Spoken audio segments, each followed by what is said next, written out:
السلام علیکم ناظرین، نیوز انالیسز کی نئی ایپیسوڈ کے ساتھ میں ہوں سید عارف بہار۔ ناظرین، میری خواہش ہوگی کہ گفتگو کے آغاز پر آپ اس چینل کو سبسکرائب کریں اور بیل آئیکن پر کلک کریں تاکہ ہمارے درمیان گفتگو کا یہ جو ربط و تعلق بنا ہے یہ قائم اور برقرار رہ سکے۔ ناظرین، ڈاکٹر سید نذیر گیلانی لندن میں مقیم ہمارے ڈائسپورا کا، کشمیری ڈائسپورا کا ایک معتبر اور جانا پہچانا نام ہے۔ ان کا ایک آرٹیکل، بہت چونکا دینے والا آرٹیکل، گزشتہ روز میری نظر سے گزرا، جس کا عنوان تھا Indian plan to retrieve Pakistan controlled Kashmir. Doctor Nazir Gilani اس مضمون میں بھارت کے ان عزائم اور منصوبوں کا ذکر کر رہے تھے جو وہ آزاد کشمیر پر قبضے کے لیے یا آزاد کشمیر حاصل کرنے کے لیے اس وقت کر رہا ہے۔ اس آرٹیکل کی بنیاد بھارت کے یونین منسٹر جتیندرا سنگھ کا ایک خطاب بنایا گیا تھا۔ یہ خطاب انہوں نے دلی میں کیا، اور دلی میں میرپور سے جو 1947 میں جو ایک تقسیم ہوئی اور جو حالات پیدا ہوئے جس کے نتیجے میں لاکھوں لوگ یہاں سے کنٹرول لائن کے دوسری طرف گئے یا بھارت کی سائڈ پہ چلے گئے، اور جموں اور ویلی سے اور پونچھ سے ہزاروں اور لاکھوں لوگ لٹے پٹے وہ اس جانب آئے۔ تو یہ جو آبادی کا انخلا تھا ایک حادثے کے نتیجے میں جس نے جنم لیا تھا، یہ سارا ایک پروسیس اور یہ سارا واقعہ، تو اس کے نتیجے میں بہت سے لوگ جو یہاں سے جانے والے تھے، آزاد علاقے سے جانے والے جو لوگ تھے، مظفر آباد، میرپور، راولا کوٹ، وہ لوگ پورے بھارت میں پھیل گئے۔ تو دلی میں ان کی ایک کمیونٹی ہے، بڑی مضبوط کمیونٹی ہے۔ تو وہاں ایک تنظیم بھی ہے، میرپور بیلدان دیواس کے نام سے ایک تنظیم کام کر رہی ہے۔ اس تنظیم سے جتیندرا سنگھ نے خطاب کیا، اس کی ایک تقریب سے خطاب کیا، اور جتیندرا سنگھ ادھمپور کے رہنے والے ہیں، یعنی اسٹیٹ کے ہی آدمی ہیں، وہ جموں و کشمیر کے رہنے والے ہیں، اور وہیں سے وہ اپنے علاقے سے لوک سبھا کے رکن ہیں، اور اس کے نتیجے میں پھر وہ وزیر بھی وہاں ہیں۔ تو انہوں نے خطاب کیا میرپور کی کمیونٹی کے ساتھ، اور جو یہاں سے جانے والے ہندو ہیں، اور کہا کہ بھارت کی جو قیادت دفعہ 370 کو ختم کر سکتی ہے، وہ قیادت یہ حوصلہ بھی رکھتی ہے کہ وہ آزاد کشمیر کو پاکستان سے چھڑائے اور واپس لائے۔ جتیندرا سنگھ نے اس ریاست کی اس کمیونٹی کو یہ بھی کہا کہ وہ اپنے ڈومیسائل بنوا لیں اور تیزی سے بنوائیں۔ اس کا مطلب یہ ہے کہ ان کا جو اوریجن ہے وہ کہاں کا ہے، مطلب اگر جو ویلی کے لوگ ہیں، جو ڈیوائیڈڈ فیملیز کے ہیں یا مائیگریٹڈ لوگ ہیں، ہم ابھی تک اپنا جو ڈومیسائل ہے وہ اس علاقے کی بنیاد پر بناتے ہیں ایز اے ریفیوجی۔ تو اسی طرح ان لوگوں کو بھی یہ ترغیب دی گئی کہ آپ اپنے اوریجن کا جو ڈومیسائل ہے وہ بنائیں۔ میرپور کی کمیونٹی دلی میں بڑی فعال ہے، مجھے ذاتی طور پہ اس کا تجربہ ہوا ہے۔ 2003 میں ایک پیس ڈیلیگیشن، جب نئے ایک پیس پروسیس چلا، تو ایک پیس ڈیلیگیشن میں جو وہاں نوبل پرائز کیلاش ستیارتھی کی دعوت پہ جا رہا تھا، جس میں پورے پاکستان سے لوگ تھے، این جی اوز کے لوگ تھے، میڈیا کے لوگ تھے، اور اس کی جو قیادت ہے اس وقت کی ایم این اے یہاں ڈاکٹر فردوس عاشق اعوان کر رہی تھیں۔ اس میں پورے آزاد کشمیر کے لوگ، پاکستان کے لوگ تھے، اور آزاد کشمیر سے 2 نمائندے تھے۔ تو اس میں ہم گئے، ایک تجسس تھا کہ کیا ہو رہا ہے، کیا ہونے والا ہے، کشمیر پر کیا اپروچ ہے دلی کے حلقوں میں، پالیسی سازوں میں، یا جو دوسرے سول سوسائٹی ہے وہ کیا سوچ رہی ہے۔ تو اس ایک شوق نے اور اس تجسس نے اور اس پیشہ ورانہ ضرورت نے ہمیں بھی اس ڈیلیگیشن کا حصہ بنایا۔ 3 ہفتے تک ہمیں وہاں دلی میں، آگرہ میں، جے پور میں، متھرا میں اور مختلف جگہوں پر، امرتسر میں کچھ تھوڑا سا قیام کرنے کا موقع ملا، لیکن بڑا ڈیٹیل سے ہمیں بہت سے دانشوروں سے، سیاسی لوگوں سے ملنے کا موقع ملا۔ تو دلی لائنز کلب میں ایک ہمارے جو ڈیلیگیشن تھا اس کے اعزاز میں ایک شام منائی جا رہی تھی۔ تو اس میں جب انہوں نے دیکھا کہ پورے پاکستان سے لوگ ہیں، تو ایک سٹیج سے ایک نوجوان نے اناؤنس کیا کہ کیا اس ڈیلیگیشن میں میرپور کا کوئی فرد شامل ہے۔ تو ہمارے جو ساتھی سے بڑی جانی پہچانی شخصیت ہیں، وہ میرپور سے تعلق رکھتے ہیں،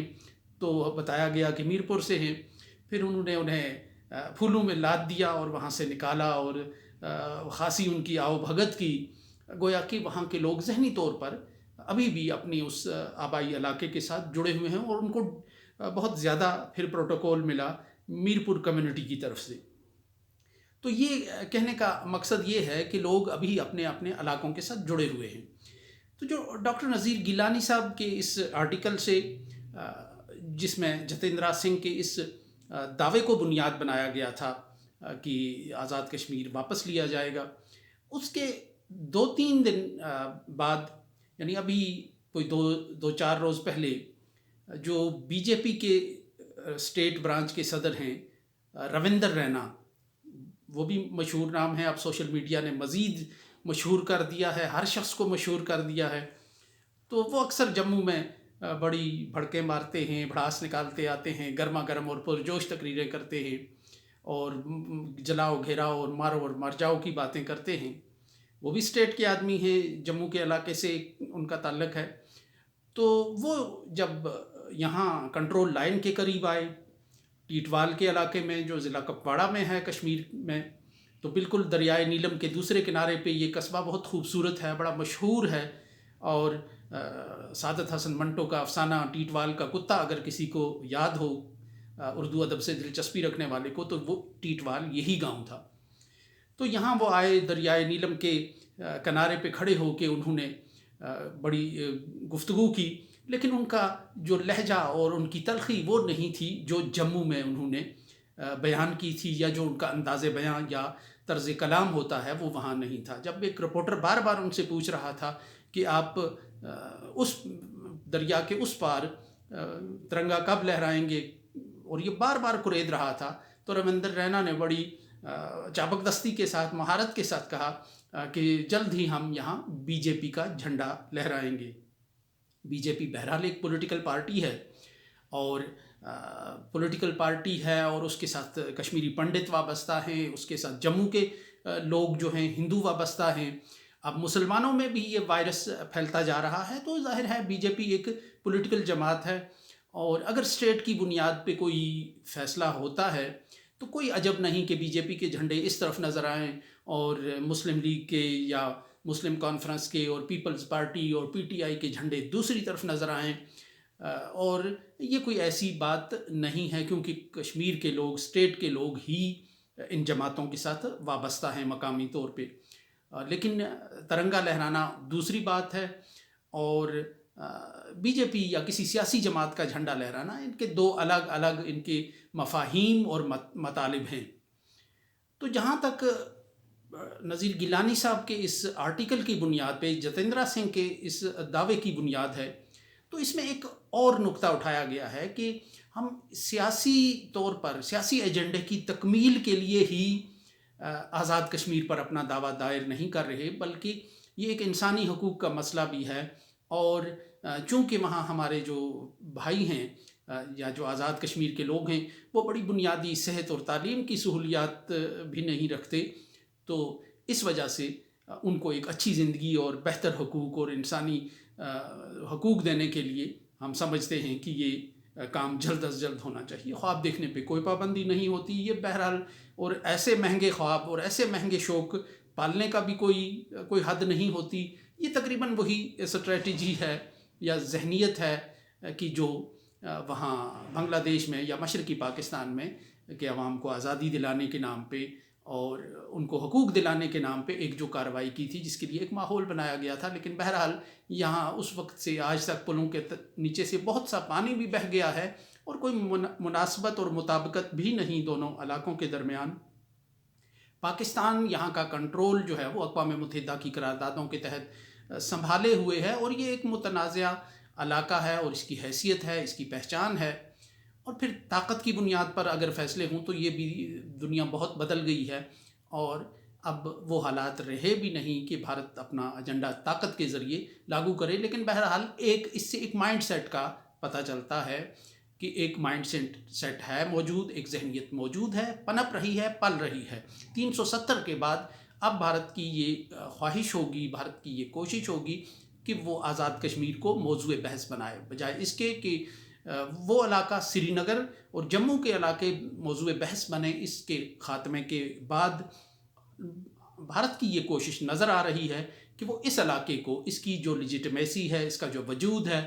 اور جو مہاراجا کا الحاق ہے، اس کی بنیاد پر اس علاقے کی جو فیوچر ہے، اس کا جو مستقبل ہے اور اس کا جو وجود ہے، اس کو ایک سوالیہ نشان بنائے، ایک ڈیبیٹ کا عنوان بنائے اور ایک بحث کا موضوع اور مرکز بنائے۔ تو اس ایک نقطے پہ نذیر گیلانی صاحب کا جو یہ آرٹیکل ہے، بہت اہم آرٹیکل ہے۔ انہوں نے کہا ہے کہ یہ جو ذہنیت ہے، یہ چونکہ پنپ رہی ہے اور کچھ بعید نہیں ہے، مطلب آج سے 30 سال پہلے اگر وہ نریندر مودی کی بہت پرانی تصویر کہیں نظر آ رہی ہے جس میں 370 ختم کرنے کی بھی بات کی گئی ہے اور جس میں وہ کوئی دھرنا دیے بیٹھے ہیں، تو شاید اس وقت ایک لطیفہ اور مذاق ہی یہ بات معلوم ہوئی ہوگی، ایک درفنتی ہی معلوم ہوئی ہوگی، لیکن بالآخر نریندر مودی نے اپنا یہ گول اچیو کیا، حاصل کیا۔ آج بھی ہم یہ سمجھتے ہیں کہ آزاد کشمیر کی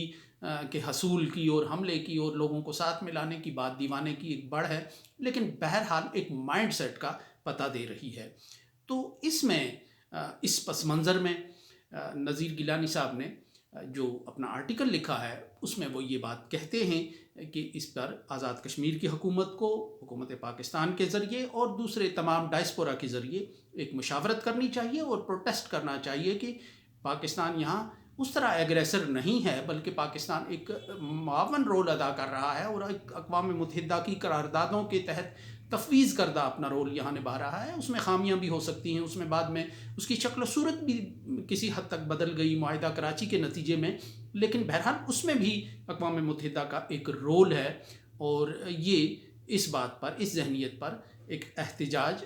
کیا جانا چاہیے۔ تو یہ وہ صورتحال ہے کہ جو ایک ذہنیت کا پتہ دیتی ہے، جو ایک مائنڈ سیٹ کا پتہ دیتی ہے۔ گو کہ یہ کوئی آسان بات نہیں ہے، ایک آگ سے کھیلنے والی بات ہے۔ موجودہ دور میں موجودہ ہتھیاروں کی جدت کے بعد اور خطے کی جو ایک صورتحال نئی بن رہی ہے، اس میں یہ ایک دیوانے کا خواب ہے، لیکن خواب دیکھنے پہ کوئی پابندی بھی نہیں ہوتی، لیکن بہرحال یہ ایک ذہنیت کا پتہ دیتی ہے۔ اور جو بات کی گئی ہے ہمارے ڈائسپورا کے ایک بڑے معتبر اور محترم شخصیت کی طرف سے، حکومت پاکستان کی ذمہ داری ہے کہ وہ اقوام متحدہ کی قراردادوں کے تحت اور تفویض کردہ رول کے تحت کہ وہ اس پر نہ صرف اپنی پالیسی کا جائزہ لے کہ کہاں کہاں غلطی ہے اور کہاں کہاں خلا موجود ہے جس کو کوئی طاقت پر کر سکتی ہے، وہیں اپنی ایک پالیسی کو جو ایک اذکار رفتہ اور فرسودہ ہے بدلے ہوئے حالات میں، اس کا جائزہ لے اور اس کے ساتھ ساتھ اس تھریٹ کو، اس دھمکی کو یہ آسان نہ لے اور اس کے خلاف اپنا بھرپور پروٹیسٹ کرے۔ سو اس کے ساتھ ہی اجازت دیجیے، اللہ نگہبان۔